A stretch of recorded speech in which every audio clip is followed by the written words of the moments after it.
No risk it, no biscuit.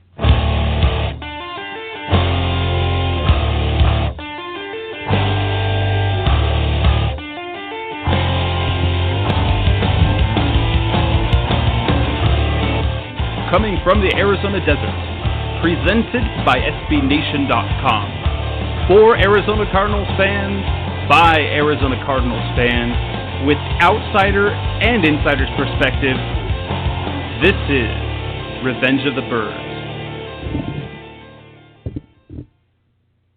Hello, Arizona Cardinals fans. This is Revenge of the Birds Radio. I'm your host, Jess Root, and welcome to the show. Thank you for listening, whether you are doing so live or via download. We appreciate you taking the time to enjoy and listen on, hopefully enjoy, this football podcast. And today we are going to talk about, hey, the Arizona Cardinals had a football game, a real fake football game. It was real football. It just didn't count for anything, although there was so much to be encouraged about. So that's what we're going to talk about tonight. Seth Cox will be joining us on the show again, as he does almost every single week.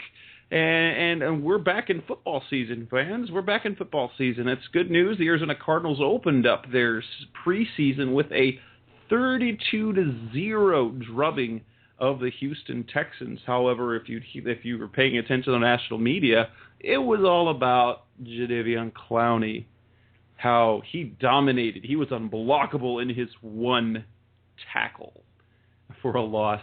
Not to take away from the talent, however, yes, the story should not have been about Jadeveon Clowney, even though he was the number one pick in the draft, and that is, in terms of a preseason game, no one cared about the Arizona Cardinals, except for Cardinals fans. They cared about Jadeveon Clowney and how he did. Just that's exactly why Johnny Manziel's debut was so big. But we're going to be talking about our reactions, our concerns, the best and the worst, everything preseason as we move forward into week 2, game 2 of the preseason. In this portion of the show, Revenge of the Birds Radio, brought to you by Audible.com, bringing you the most audio content on the internet. And you can sign up free and try out Audible.com. And the special for our listeners tonight, for Revenge of the Birds listeners, visit audibletrial.com/Revenge of the Birds. You can check out the service. Not only that, get yourself a free audiobook download. You'll get a free credit. You'll get a download of the book of your choice. Use it however you'd like and test out the service. It is a great service. I've got that free audiobook. I listened to it, downloaded a few more as well. And I've got plenty of listening material in terms of reading when I'm not writing football and when I'm not talking football and podcasting football and then doing my other stuff that I do during my life that you guys don't care very much about because it's not football. But I do that. I took advantage of that deal at audible.com. Again, that's audibletrial.com/Revenge of the Birds. And we got Seth Cox on the line. Let me pull him up. And good evening, Seth. How are you doing? Good, Jess. How are you? Doing great. So, football. We actually have real football, well, real fake football because it's preseason. It kind of counts, at least for players to make the roster. It counts, but it doesn't count for anything that fans can tell because there's so much that you can really not take away after 2.5 decades of watching Cardinals football, and we've seen plenty of 4-0 preseasons that are followed up with a 5-11 season. It's glorious. So, what would tell us just your first overall feel for that 32-0 win that the Cardinals had, and then we're going to get into something fun called overreaction time because that's what we all like to do with the preseason. But first, what are your initial thoughts on that game from Saturday? It was twofold. I thought we saw exactly what we wanted, and I wouldn't even just say wanted, I would say needed to see from the Arizona Cardinals as far as it goes offensively and defensively with the starting units. The other takeaway from the game was, man, the Texans are a terrible football team. They have maybe a better single running back than the Cardinals and Arian Foster, but I don't even know if their running back group is better. And they probably have, the best defensive player in the NFL in J.J. Watt, and they have some pretty good outside linebackers with Jadeveon Clowney and the other guy's name's escaping me right now. But as far as talent goes, wow, that was a really bad, and I think that's putting it nicely, football team that they played.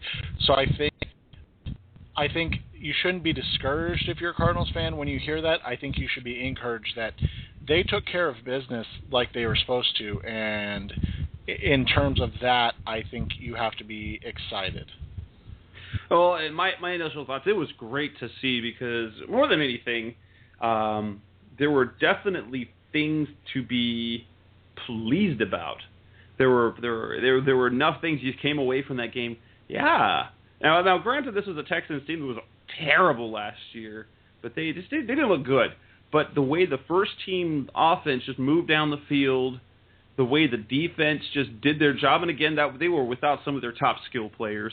The Texans were without Arian Foster, they were without Andre Johnson, they were without Jonathan Joseph. So some of their top skill players were out, and this was a team that the Cardinals really let them hang around the game last year, giving them a little bit of hope. It didn't seem like the Texans were even ever going to win that game in the season last year, but they let the team hang around, and they just stomped on them early, and it really kind of took all life out. But there are definite things that were to be pleased about. It's definitely things that you can come away from that game saying, okay, maybe there's something to this hype.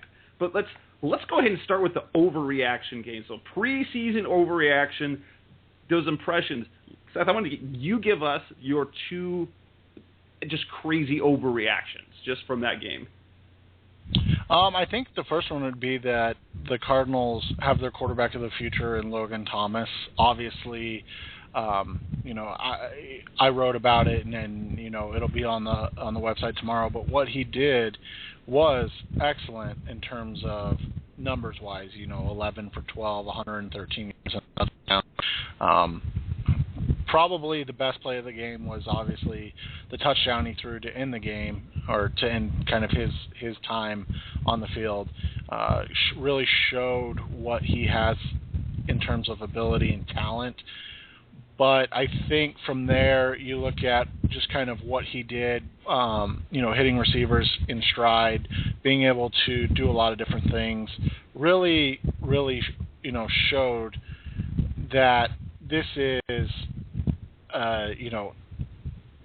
a guy that has all the tools to be that quarterback of the future. Obviously, that'd be overreaction number one, because we're talking about, I think he threw 15 passes total, 12 of them counted. I think 3 were negated by penalties of some sort on offense or defense. And from there, you look at it, and yes, you look who he was throwing to. He was throwing to third and fourth team weapons, but he did it against, again, a really, really bad team. And, as I kind of talked about in the article, Bruce Arians did an excellent job of just simplifying what he needed to do. So I think that's the first overreaction that we'll see from a lot of people, and I think it's not a bad overreaction, but I think it's definitely a overreaction. And then the second thing I think is that this defense won't miss a beat without Dansby in Washington, and they're even better than last year. Again, you kind of talked about it. No Andre Johnson, no Arian Foster, Ryan Fitzpatrick at quarterback. Yes, he lit up the Cardinals last year to the tune of some big numbers for Tennessee in the game against the Cardinals last year, but he's not a very good quarterback. He's very average, and I think everything that they did on defense is expected, but I think they did it so much better than we thought they would have that you can definitely overreact to that this defense is going to be lights out again. And likewise, I'll give you my overreaction.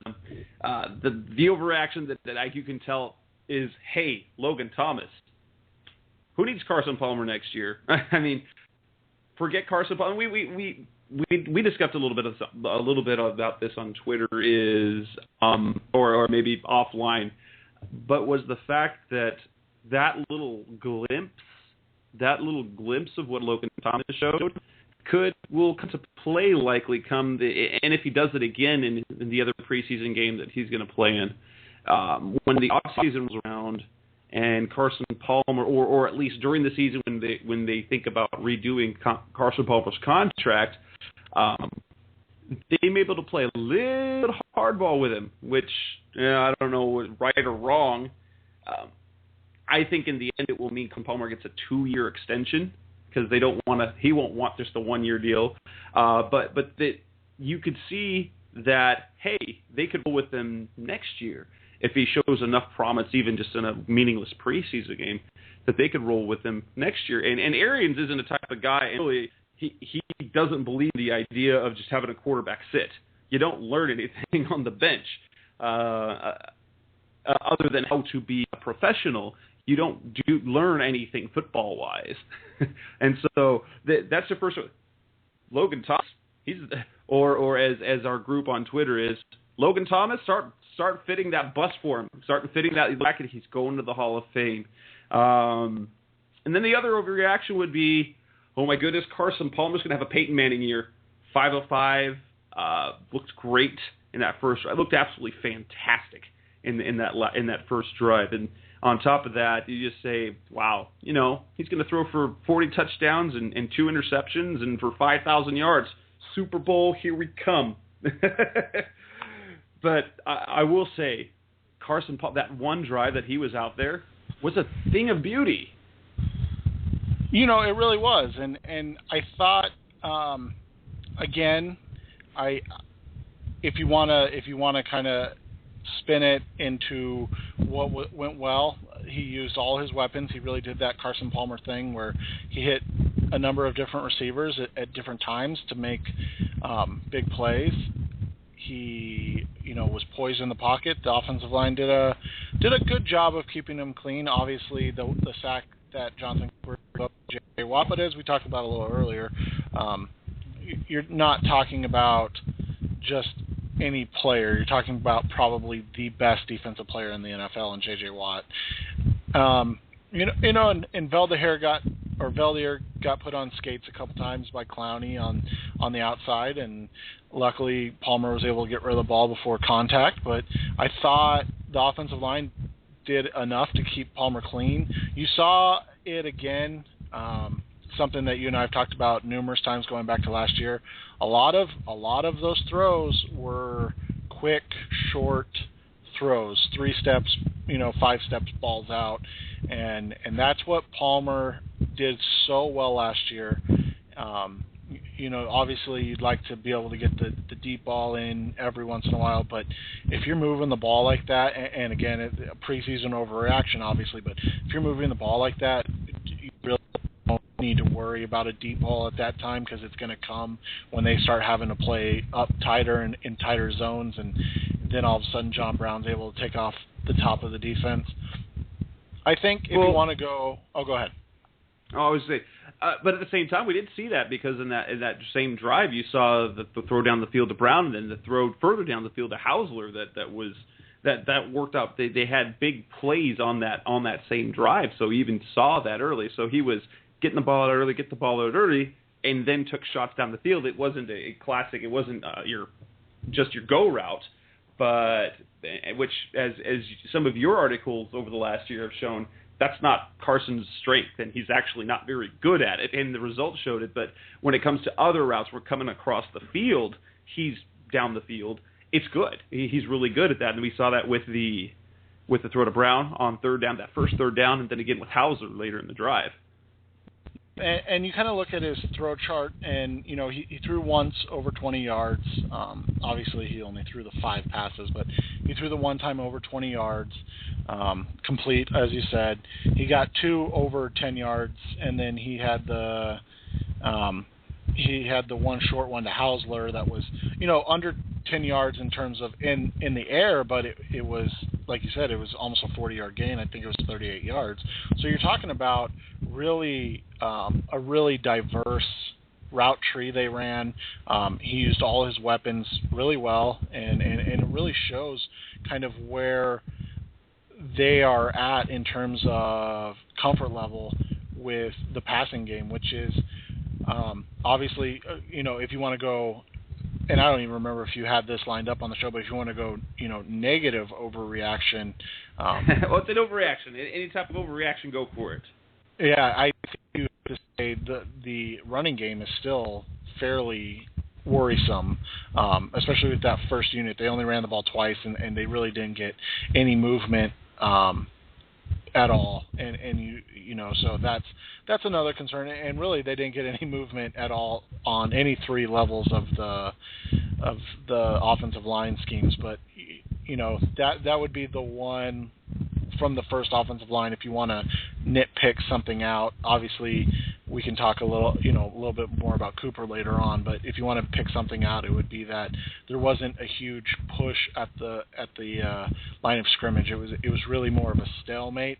Which, hey, let's be honest, in terms of that's line, a gain over last year. Exactly, and that's what you have to look at. But this passing game has a chance to be special. Obviously overreaction, like you said. Hey, this is going to be special, but this passing game has a chance to be special and do special things because of all the weapons they have. It's really going to depend on kind of a combination of the offensive line and Bruce Arians.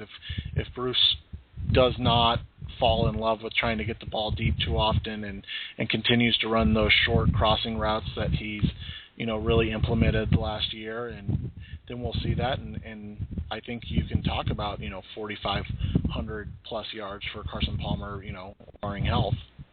Oh, that number doesn't seem completely unreasonable since he's thrown for over 4,000 yards the last couple of years, and it didn't seem like it was much work.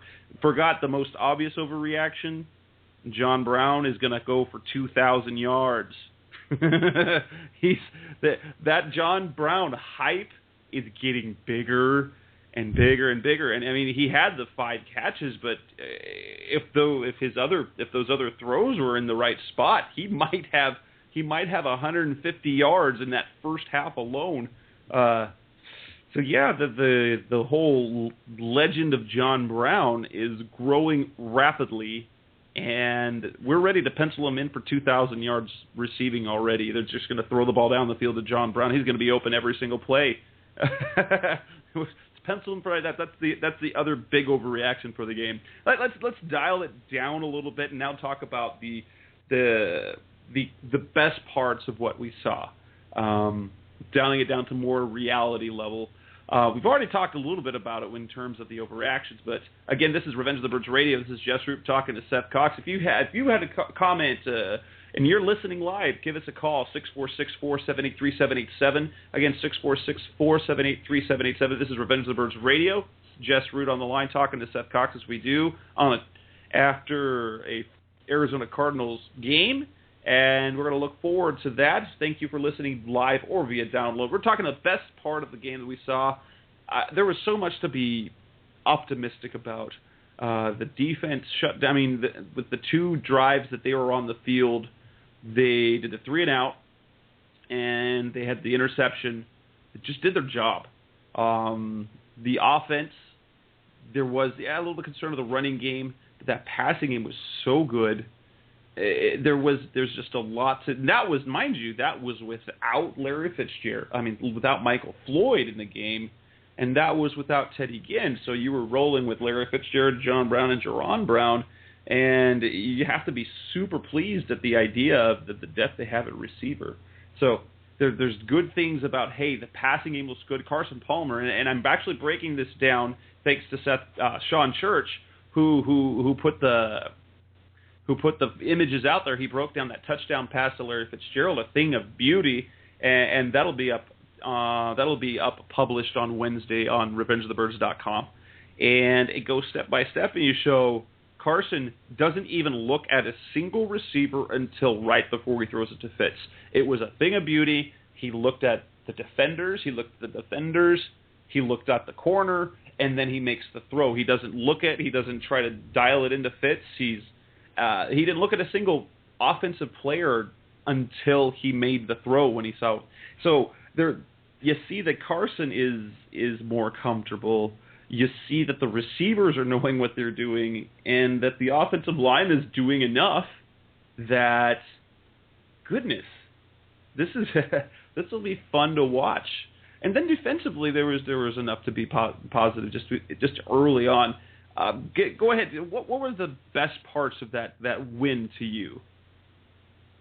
I think the first thing that comes to mind was the play of, as you talked about, the wide receivers, just not even necessarily the starters, but just the depth that we saw. Walt Powell looked excellent. John Brown, as you talked about, looked excellent. Britton Golden looked good. Dan Buckner caught the touchdown pass. You're talking about Kevin Ozier on probably what had to be Logan Thomas's best scramble for a touchdown type play that he had.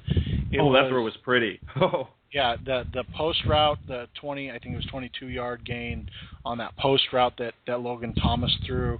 I mean, you just look at what he did. Obviously, Thomas put the ball there perfectly, but you'll see it tomorrow in the breakdown. There's a defender right on Ozier, and there was actually a defender in front of him blocking his view. So you're talking about a very tough play for a wide receiver that's not going to make this team. I mean, let's just be honest. There's not really a huge chance that Kevin Ozier is on this football team in a couple days, or in a couple weeks. Whenever, I guess, first cuts are after week 3. So yeah. It's just one of those things that you looked at. You look at it, and we talked about it a little bit on Twitter afterwards. You look at this roster 1 through, I think it's 8 or 9 that they're carrying right now, wide receivers, and you're comfortable all the way down there. Obviously, having Floyd at the top makes a lot of the other guys kind of interchangeable, if you would. But you take out again like they did in that game, and you're okay with John Brown. And in fact, John Brown's better, but that's another subject for another day. You take out Michael Floyd, and you're okay with Jerron Brown there. You're okay with that. You take out Jerron Brown, and you're comfortable with Walt Powell. I mean, you just kind of go down the list, and you just look at the strength, and that's one of the strengths. The next thing, and obviously we got so little chance to actually see them. I'm looking at it. They played basically 3 plays. I mean, maybe 4, but the starters on defense, that first unit on defense, Patrick Peterson. Oh, sorry. Well, Kareem Martin kind of started. They had him starting, I guess. But you look at the first unit on defense, they basically played 6 plays. And for 6 plays, they were absolutely dominant. Not, kind of dominant. They were absolutely dominant. And that's what you want to see from a unit that, is going to have 6 new starters this year. I think it's 6. It might be 7. I can't remember off the top of my head. But, and if John Abraham comes back, then that number goes down a little bit. And, whenever Tyrann Mathieu comes back healthy, obviously that changes too. But you're talking about for game 1, 6 or 7 new starters on defense. And for them to come out and kind of, just in their base packages, and yes, Houston's running base packages, but in their base packages, just kind of shut down the Texans offense without any type of question marks. You're not wondering, oh man, will this be different? How much different is this going to be? One, you're saying, wow, this was impressive. I think that was, really, really fun to watch. Well, and if you look at it, those 5 plays that the defense had, only the first one you're like, oh goodness, they gave up the 6th round. I guess the 6 yards on that very first running play, but I think in part Kevin Minter, because he had the running back, he was free, and when he came through, there was nobody blocking him. He just missed the tackle, and it was like he was surprised that there was no one there. And so you see early on, Todd Bowles, the play calling that he does, it's super effective. And take away that 6-yard gain, it should have been maybe a gain of none, maybe a gain of 1, and then you're left with even some better numbers.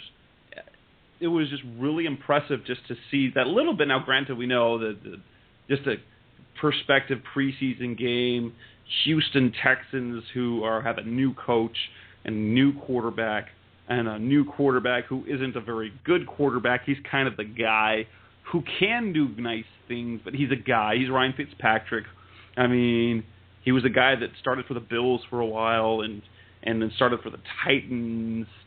So he's just one of those guys out there who's not gonna win you games, and he's good enough not to lose it on just at the position, but he's not gonna win you games. So, but there's definitely that to be happy about. He's basically Kevin Cobb, but just healthy. I think Cobb's a little more athletically gifted, but that's basically what he is. He's a guy that can run your offense. He can make plays that are there, but he's not going to make plays that are not there. And there were no plays to be made. Again, we're talking 6 snaps. We're not talking even a full quarter. So obviously you want to take everything with a grain of salt, but for the 6 snaps, I don't think you can be anything but impressed. Let's talk concerns. There were definitely things to be a little concerned about. Obviously, after the fact, there were several players a little dinged up that have missed practice, so heading into the game, you're a little bit worried. I mean, they're minor things. Floyd missed the game. Ted Ginn missed the game. They might miss this week's game. That's possible. But then you come out, Max Stark dinged up his ankle, Nate Potter, Anthony Steen, Jonathan Cooper with the roll up on the toe.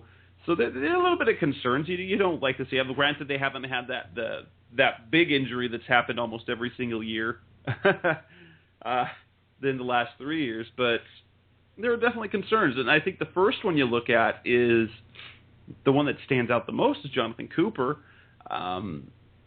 The fact that he didn't look great out there. I mean, he did okay, but and I don't think in the end he's really in danger of his starting job. I don't think it's that much. I think that the whole Earl Watford getting first team reps was more a message to Cooper to say, hey, your job.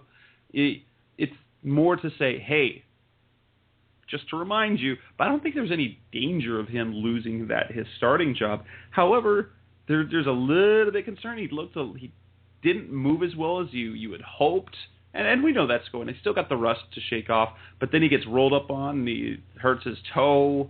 He finished the game, but now he's dinged up again. Or is he going to earn that? Is he going to earn that injury-prone label, which is really odd since he never was hurt at all in college?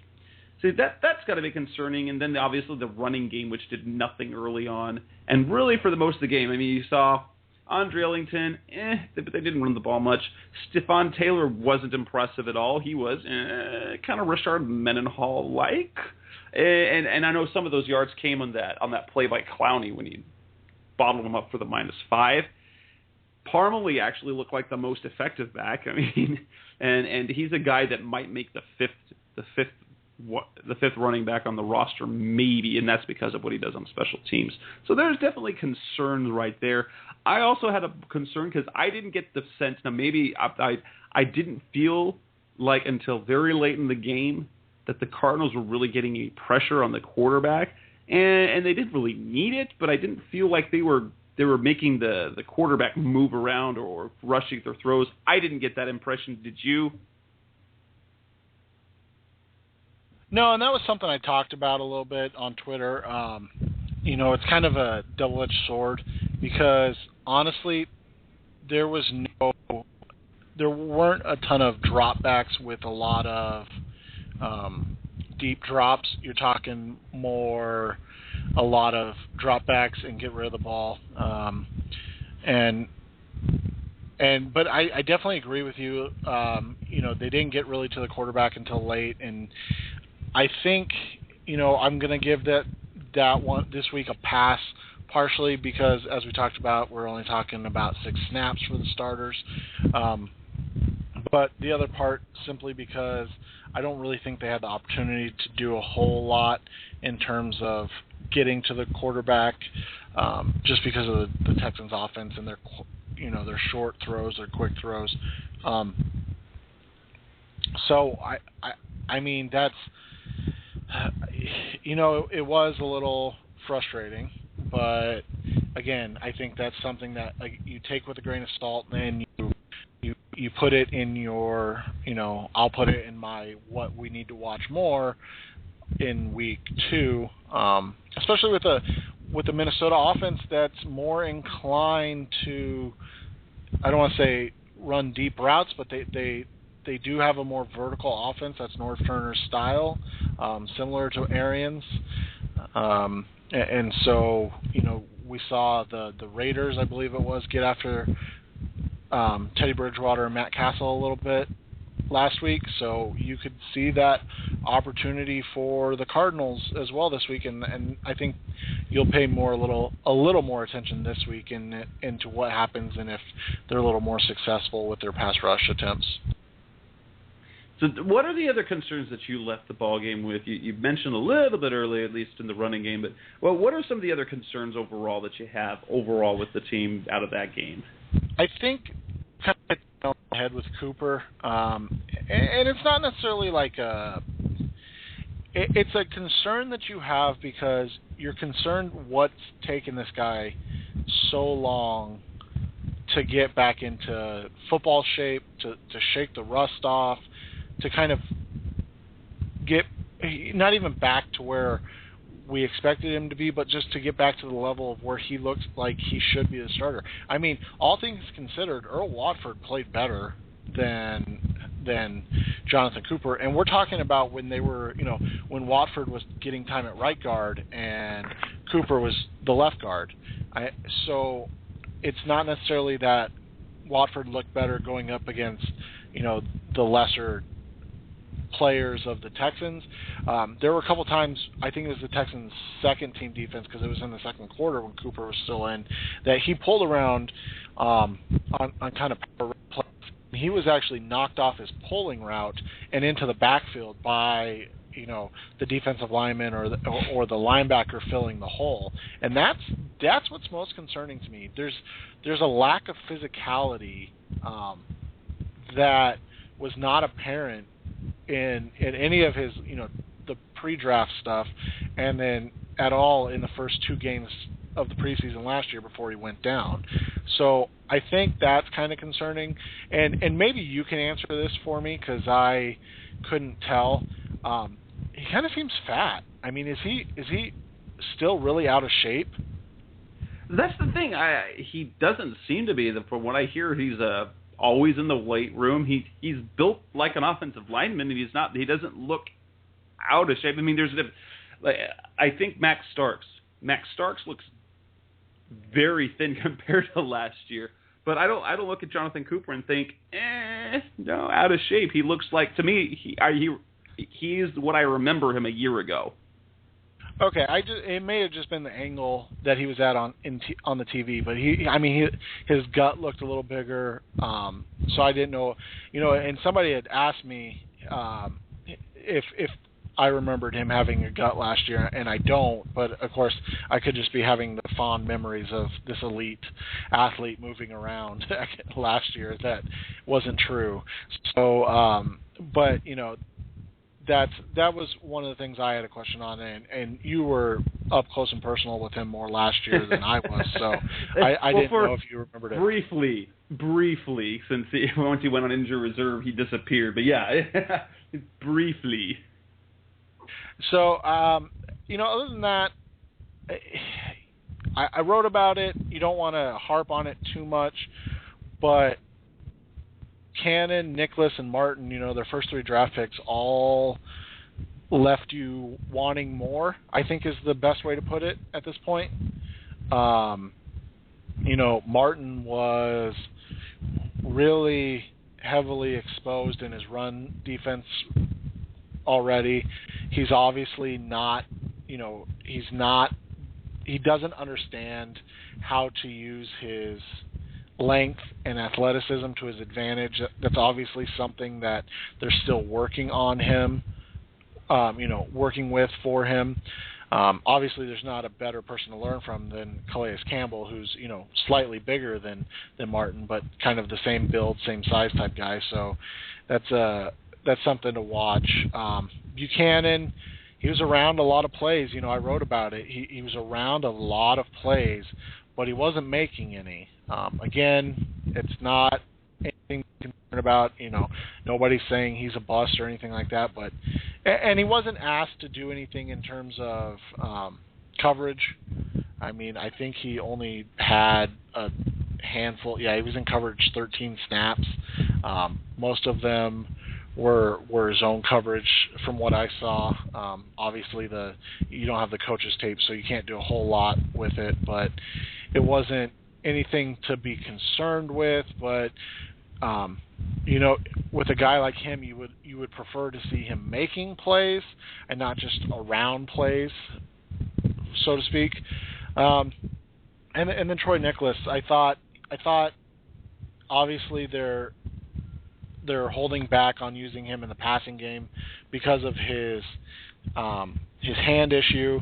I thought he did pretty well. They asked him to pass block 4 times, which I thought was interesting. I don't know if you caught that. I didn't. But yeah, so I thought that was super interesting actually, because it was, that's not what you think of when you draft a tight end in the second round, but it was definitely effective. I mean, he did a good job of it, so you're not going to complain about it. And in the run game, he had the one snafu where he got caught with his hand in the cookie jar, so to speak, and a really bad holding penalty. But other than that, I mean, I think that was kind of the rookie concern low point type thing.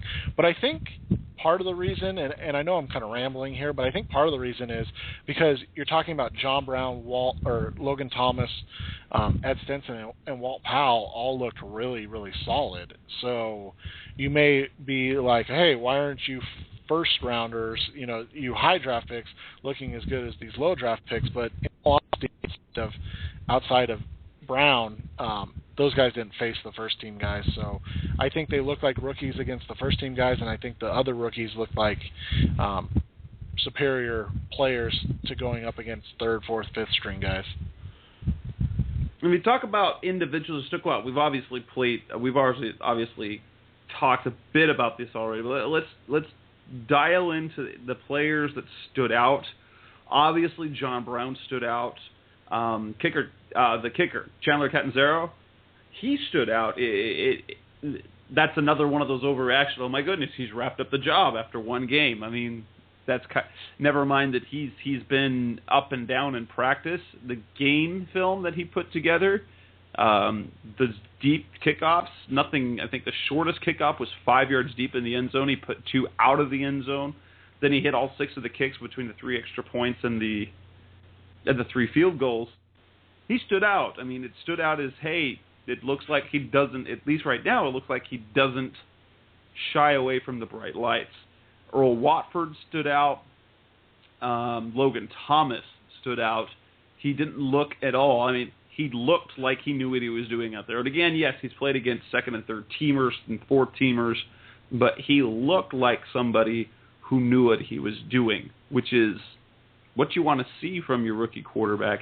And you almost get like, wait, what could he really maybe do this? Because I've said that because I've seen it in training camp. He has some throws. He makes some throws. You're like, ooh, because of his arm strength, he's able to, even with a defender draped over a player, when you're talking over in the middle of the field, he can laser that ball in right where no one else can get it but the offensive player. And it's something you can't teach, and it's not something that you take a guy. I'm going to go back to John Skelton. John Skelton had a big arm. I saw one time in the season opener against Seattle, and I said, ooh, he put that in a nice small window. Thomas can do that, which is, wow. I mean, I'm impressed by that so far. We have to look at the decision-making, have to look at, if he has to move his feet at all, if he gets any pressure around him, what happens then. But you see that the accuracy, it's not so much an accuracy issue as it is a consistency issue, because you see him put balls in places you're like, whoa, Carson doesn't do that. And Carson can put a ball pretty much anywhere he wants. Right. And I'm probably one of the worst people to talk to about Carson in terms of being a critic, but definitely look at what Logan does, and you see the difference in arm strength between Logan and Carson, and I don't think it's really debatable. Obviously Carson's the better quarterback, but when you're just talking about pure arm talent, I don't think there's really a comparison. One of the other guys, and you hit on Logan, and you kind of hit it out of the park. He did everything you want him to do in terms of being the best player on the field with whoever's on the field with him, and that's all you can ask of a guy when he's going up against, you don't want to say inferior talent, but inferior talent to what other people are going to show. But I wanted to kind of, and he's not a young guy, but I wanted to say that I thought Max Starks looked good in pass protection, which he was terrible last year. He was terrible last year. Thought, which is surprising, I guess I'll put it that way. Game one, he's been in, was he even in a week? What do you have, 3 practices total before? I think it was like a week and a half he was in, but in terms of the offense, he knows the terminology, because the last 2 years he's gone to teams where the offensive system he already ran with, whether it was Ken Whisenhunt, now Bruce Arians. I think with Starks, I think the biggest thing is he got his conditioning, he got his body shape. As he got older, you can't carry around that much weight. He came into camp at 320, which I believe he came into camp at 350 in San Diego a year ago. So he's a much thinner, he's a much smaller, if you could say, for a 300-plus pound guy. He's a much smaller Max Starks than he was a season ago, and you can tell. Yeah, and you kind of just said it. He's 32. He's not come in and roll into camp and be like, "Hey, I'm here," and he's never really been an All-Pro. He's been a very solid pro for a number of years, but he's he's not the type of guy. He's not Joe Thomas. He's not Walter Jones, where they can just kind of roll out of bed and lock down the left side or wherever side you put him on. So that's definitely a solid pickup there, and it's important because you're talking about a left tackle in Jared Valdir that's coming off a very serious injury, and you're talking about a right tackle in Bobby Massey, who's been excellent. He was good in the preseason game. He played well, but you're still talking about a guy that hasn't really, put it all together that we've seen yet to this point. So you want to see him continue that, but Max Starks and having him perform well, I think is important, because it gives you a sense of, okay, well, hopefully this isn't Eric Winston and Bradley Sowell if, God forbid, something happens to the starters. And I think that's important, because as you said, and you don't want to jinx anything, obviously, but there's going to be an injury at some point. Hopefully it's not anybody important, but there's going to be an injury. So having solid depth like a Max Starks and like an Earl Watford, the way they've played thus far, I think you have to be happy. Looking at players that I think we've kind of hit on it, players need to show more. I'm going to point out a couple of players that need to show more simply because they didn't play. Ryan Lindley, if he has any,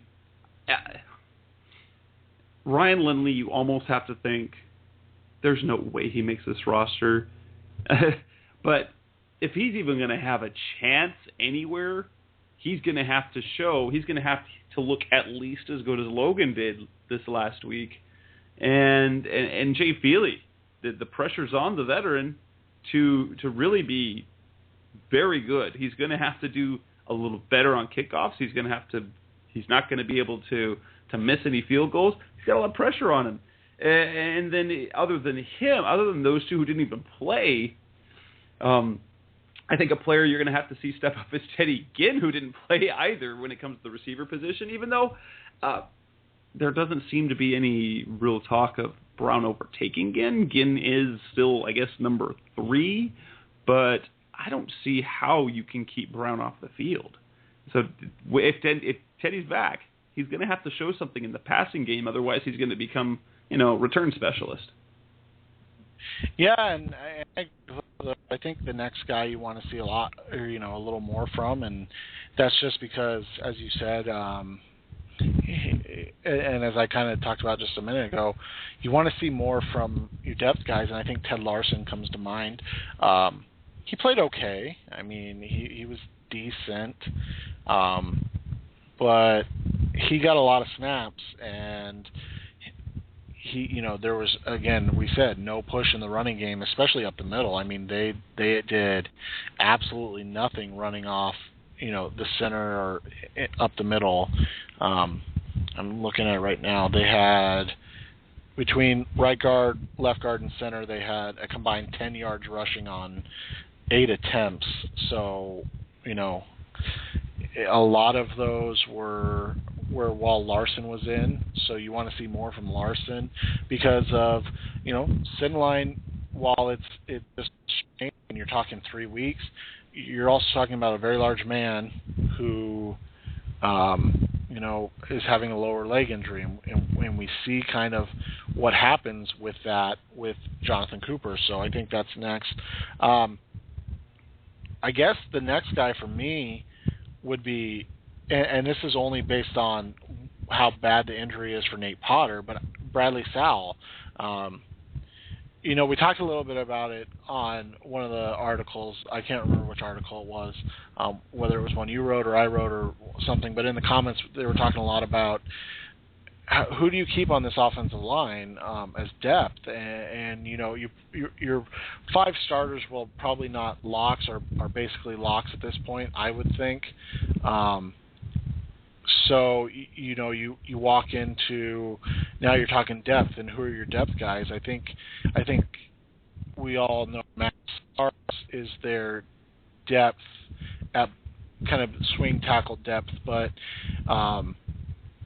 what do you do from there? And I think Potter is flexible enough that he still has a chance to make this roster, because as much as I think we want to see them keep Steen, I don't think that's a possibility. Yeah, I just don't. Because you have to keep 2 tackles, don't you? I mean, have they ever kept? I mean, have they ever just kept one? I can't remember off the top of my head. Let me see. Last year, last year they kept. I mean, you could do it. You could do it because you've got Starks who can play both sides, and then you've got Watford, and then you've got who can play both guard positions, and you've got Larson who can play, and then you can play across the middle, and then you're left. Well, hopefully nothing happens. You'll need an extra guy. You'd have to have a tackle on the practice squad, essentially. I don't think they're going to keep just one backup. I think it'll come down to Potter or Bradley. I mean, it's not Bradley. Sowell. Potter or Sowell. And they're both really versatile because they both can play both tackle positions. They both can play guard. It's just Potter is having the better camp. He's the smarter player. Sowell's been inconsistent, even though he's kind of Arians' guy. Yeah, apparently that's worn off a little bit, being that he's now down with a third team protecting the right side for Logan Thomas. But with the emergence of Watford, you almost have to think they're going to go with 9 linemen, and they're going to go with a pair of tackles and a pair of interior guys. Yeah, and that's what kind of my question was then. So if Potter's hurt, which is he's never been injured per se, but he's had I think it was a back issue coming out of Boise State, and then he's undersized. It's bothering him right now. I think that's what's bothering him right now is his back.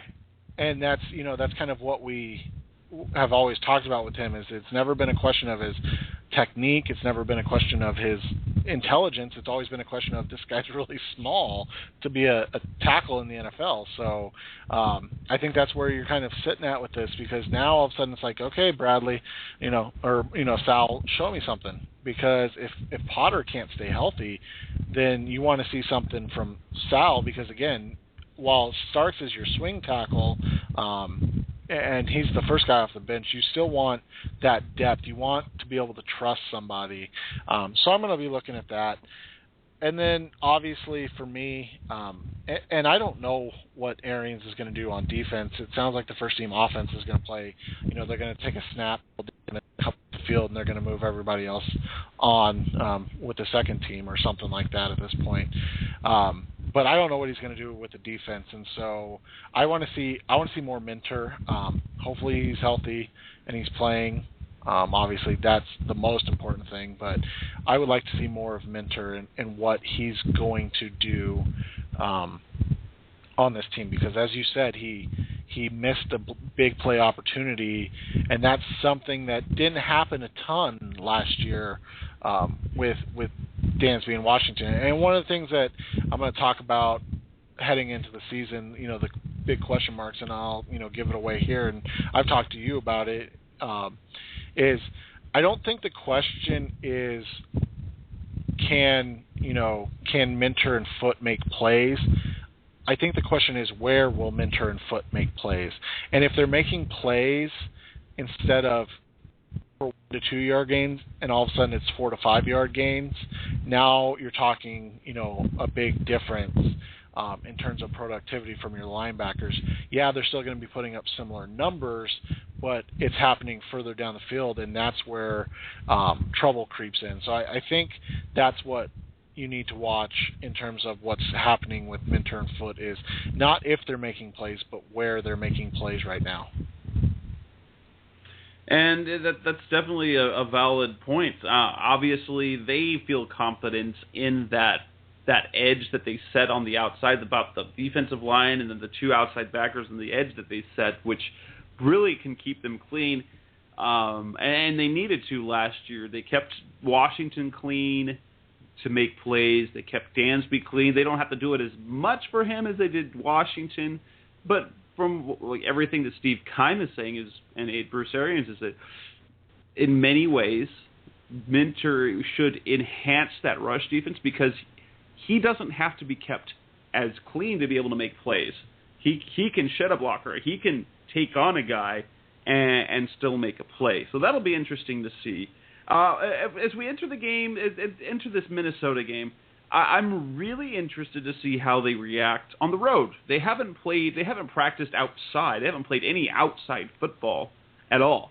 They've practiced only in the stadium. They did their first preseason game was home.